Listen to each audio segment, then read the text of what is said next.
Hello everybody, my name is Emmanuel and I'm going to talk about Antigua and Barbuda for the subject of English-speaking countries. Now, speaking about the area, or talking about the area, we have to know that this is an independent state in the Lesser Antilles that is ubicated in the Eastern Caribbean Sea. Another thing that we have to know is that this is the southern end of the Leeward Island chain that is connected by Cuba, Haiti, the Dominican Republic, and Puerto Rico.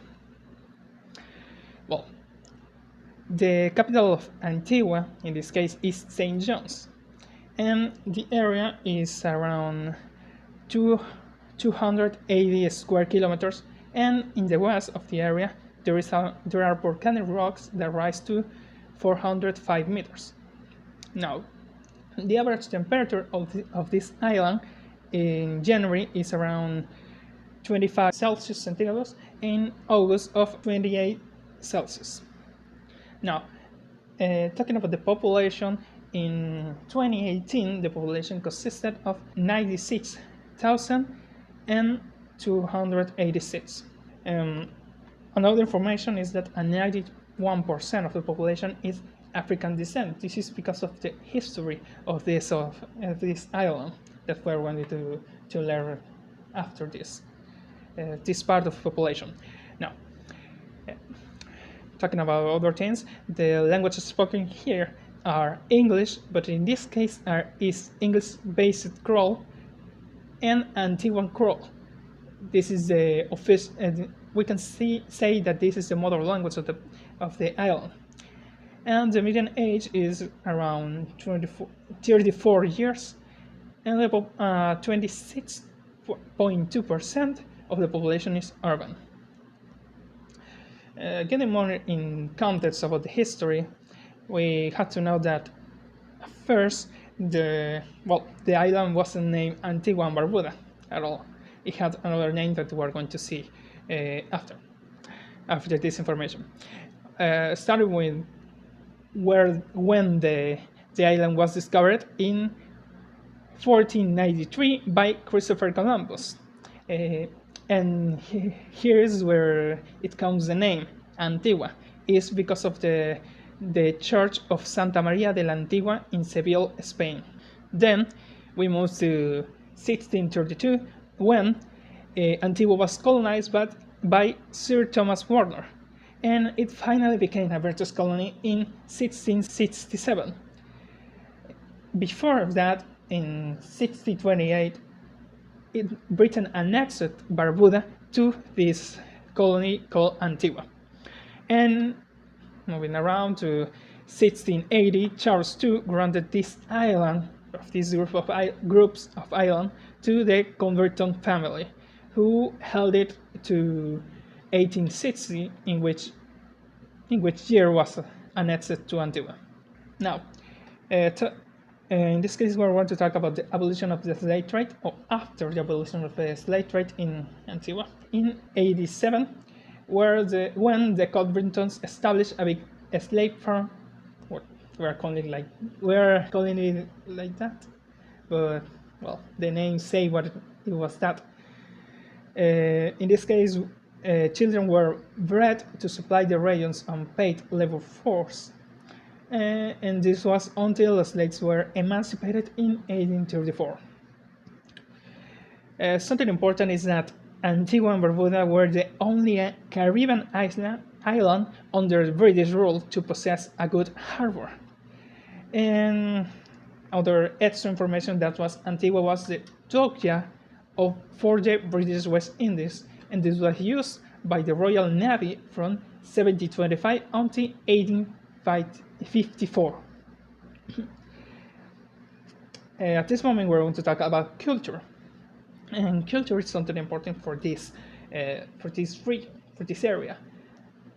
Antigua and Barbuda has an interesting culture, in the case that there are a mix of different cultures. In this case, there are examples of Creole culture, and this is a mixing of Amerindian, Carib and Arawak, West African and European that is primarily British, of all the cultural traditions. The specific traits of these parent cultures is because of the influence from other Caribbean islands. An example of this is the reggae from Africa.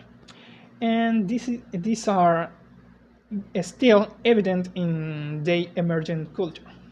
Returning to 1493, before Christopher Columbus, Antigua and Barbuda had the carried names of Guadalí and Womoni. This is what I was talking about, that they weren't called before the Antigua and Barbuda. Now, moving to the religion, the religious life of Antiguans and Barbudans is predominantly Christian. In 1991, the 32% of the population was Anglican and the 12% was Moravian. 10% was only Catholic and 9% was Methodist.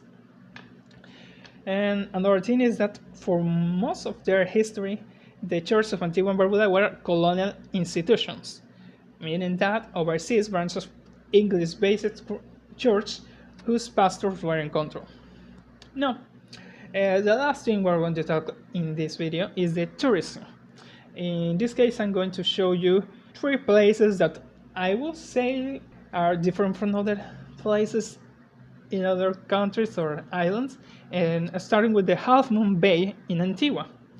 This is ubicated at the southern end of Antigua. It's a tranquil half moon bay that is fringed by one of the Caribbean best beaches. This is protected by a reef, and this is an idyllic crescent of fine white sand and azure sea that is backed by natural foliage and that offers an excellent snorkeling on calm days. It's a typical place that you can go and have a relaxed days or relaxed vacations. Now, the Devil's Bridge, or also known as the Indiantown National Park in Antigua. Along the rugged northeast coast, the dramatic scenery of Indiantown National Park features the natural limestone Devil's Bridge that is sculpted over the centuries by the pounding surf. At high tide, waves force geysers of water through blowholes in the nearby road. This is a park that also offers some rewarding hikes and excellent birding. Now, at the last, the Museum of Antigua and Barbuda. It's an historical place that traces the history of these islands from their geological origins to political independence in 1981. It's housed in the museum is a field-escape replica of an Arawak dwelling, as well as pottery, weaving tools, and exhibits on the island different ecosystems. And well, that's it for the video. This is all the bibliography that I have recopilated all the information into this presentation. Thanks for watching.